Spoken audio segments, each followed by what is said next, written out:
Hospital Porter's Pride and Dignity. Stop the New World Order. Welcome to Hapanwo TV. Right, last night I attended two events which is part of Oxford Think Week, which is this here. They do this every year. It's organised by the Oxford Atheist and Secular Humanist Association. You see I like that, look, big question mark and a Grim Reaper, very amusing. Oxford Atheist, Secularist and Humanist Association. There's the Blackwell's Philosophy Department, Oxford Skeptics in the Pub, Oxford Humanists, and the Richard Dawkins Foundation for Reason and Science. There is no God, there is no evidence.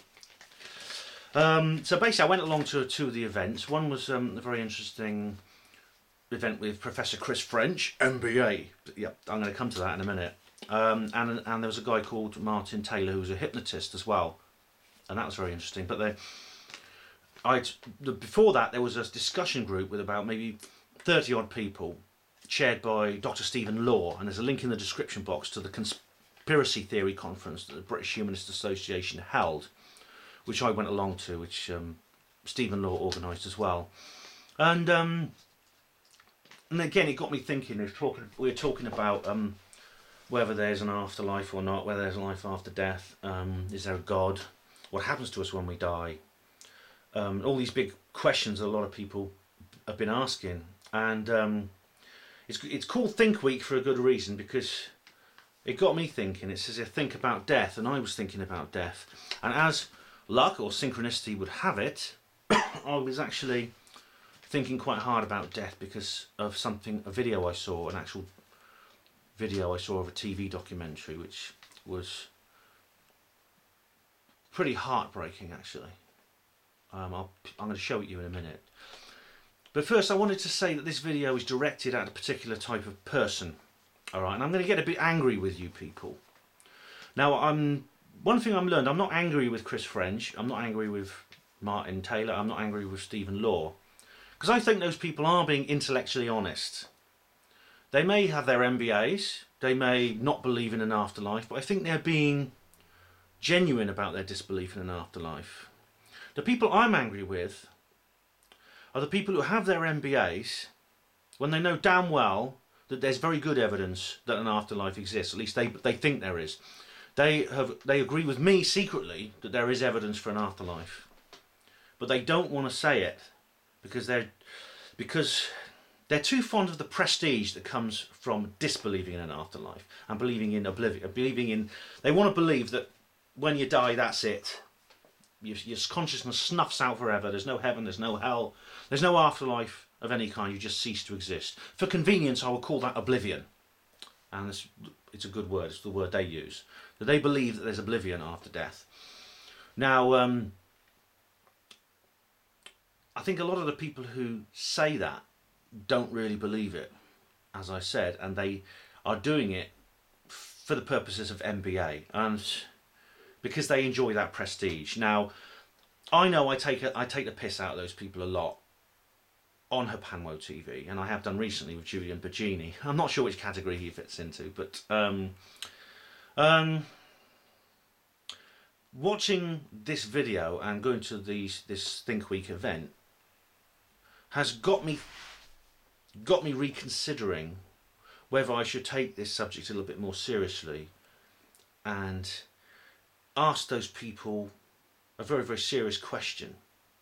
And that question is, who pays for your MBAs?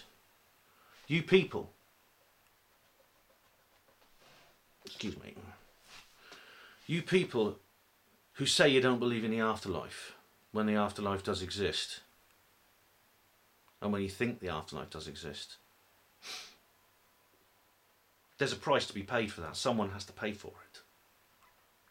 And they have to pay for it in a really, really, really bad way. Excuse me one moment, just a moment's technical problems here. Won't be a sec. Right, and watching this video made me realise that the price some people have to pay is enormously high indeed. Now I'm going to show you just a small part of a documentary. It's a documentary called Without God, which is a Canadian TV programme, and I'm just going to show you the last 5 minutes or so of it. And I watched this, and it was, I felt at the end of it, I felt gutted. I felt heartbroken. I'll just put that on full screen, I think it'd be better. I'm just going to turn the camera around so you can see it. Let's check I've got it right. That's it. Focus that right. Oh, there's too much glare. Hang on. I'll turn that around a little bit so we don't get that glare. There we are. There we are, that's better. I'll just switch that off like that. Right, I'm just going to press play and we shall enjoy this. I might have to put the volume up slightly, but there we go. We can see how humanists deal with mortality in the example of Ken and Catherine, who had to face what is undoubtedly every parent's worst nightmare, the death of a child. A lot of people would sit right on this bench, look out over the Pacific and the majesty and the beauty, and they say, isn't God's handicraft amazing? Doesn't it induce such tremendous respect and awe of God? You don't have those feelings? No, not in terms of it being God's creation. But yet, I think, speaking for both Ken and myself, we do draw an awful lot of strength from the beauty of nature. Now, tell me about what it was like when Benjamin was born. Well, he was actually born 4 weeks early. When Benjamin was born, he was silent. There was no crying. The official diagnosis didn't come until he was 2.5 months old. Just after he had his first seizure, and they did a CT scan and an MRI, and at that point they saw the brain damage to the lower brainstem. Our pediatrician threw around the term Mobius syndrome. In fact, it was this very rare condition which you get paralysis of major nerves, including facial expression and swallowing and eyes. How did you actually deal with this huge load? Did you pray? That's never been part of my life at all, ever, was praying. It was just, I think a parent does what a parent has to do, and to be there, I had to be there with Benjamin all the time, unless Ken was there, and then I would say, okay, I can take a break. I'll tell you about the phone call I got from my daughter very late at night. This lady I is... was all alone in the house. Just to explain, this lady is the mother of that lady who lost her baby, and she conducts humanist ceremonies, as you find out earlier on in the documentary. Phone rang right beside my bed, wakened me, and I picked it up, and it was my daughter saying, I have bad news, Benjamin died tonight. Oh God.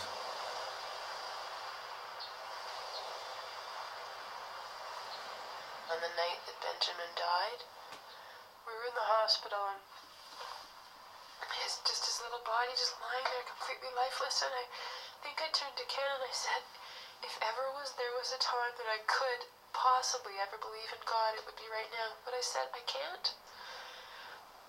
I just can't do it. And I said, I understand, why it's so important for people, but not for me.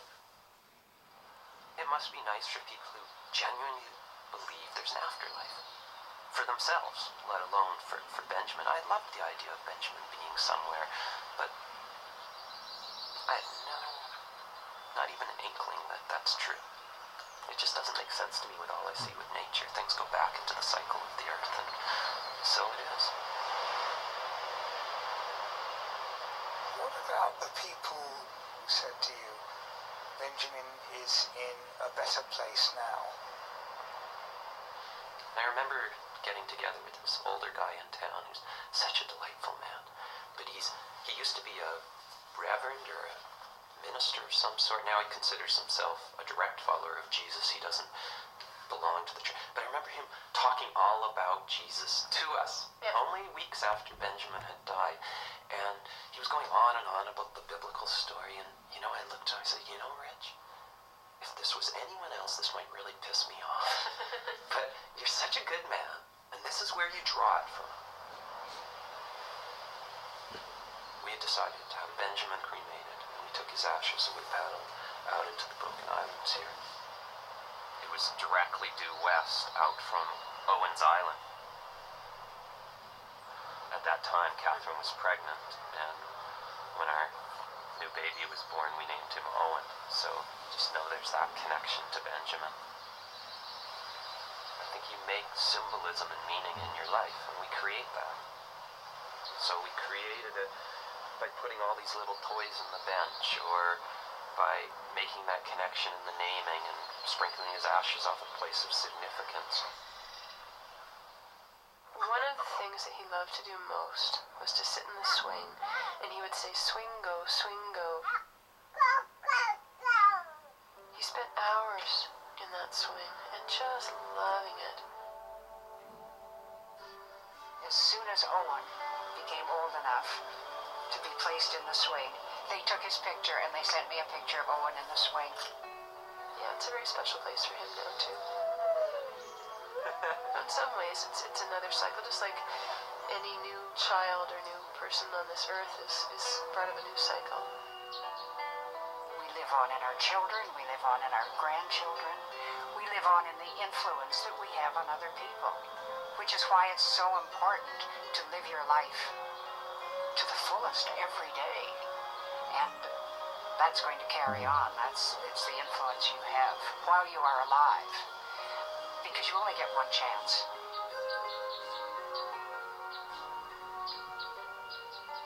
And so we end, perhaps not surprisingly, with more...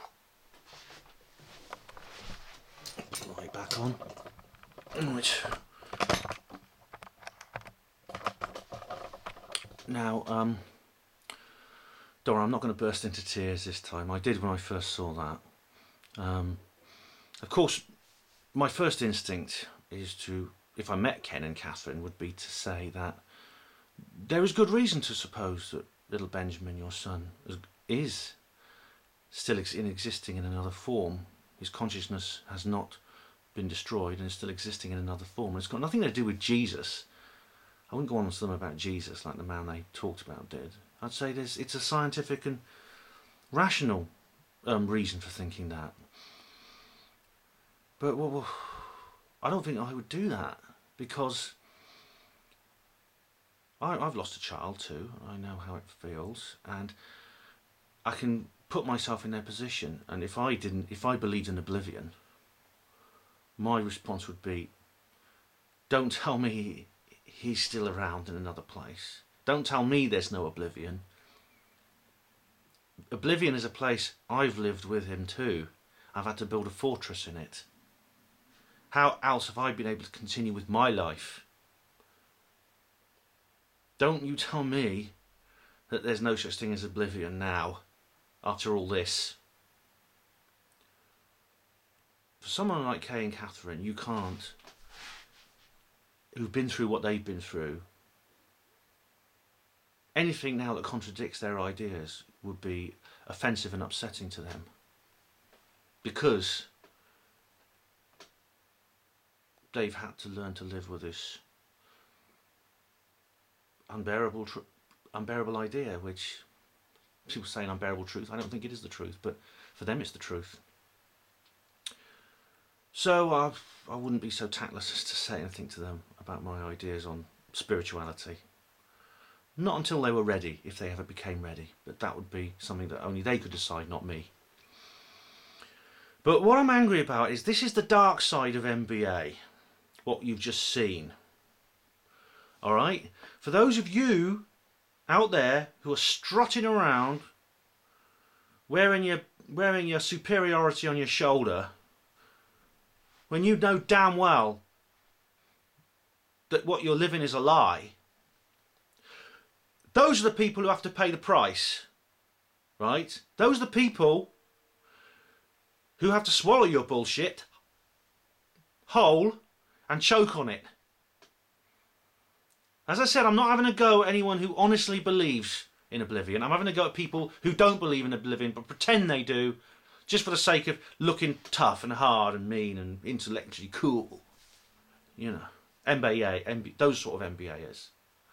All right, I know I have a laugh about it, but this is the serious side of it. And if you are one of those people, I want you to think about what I've said.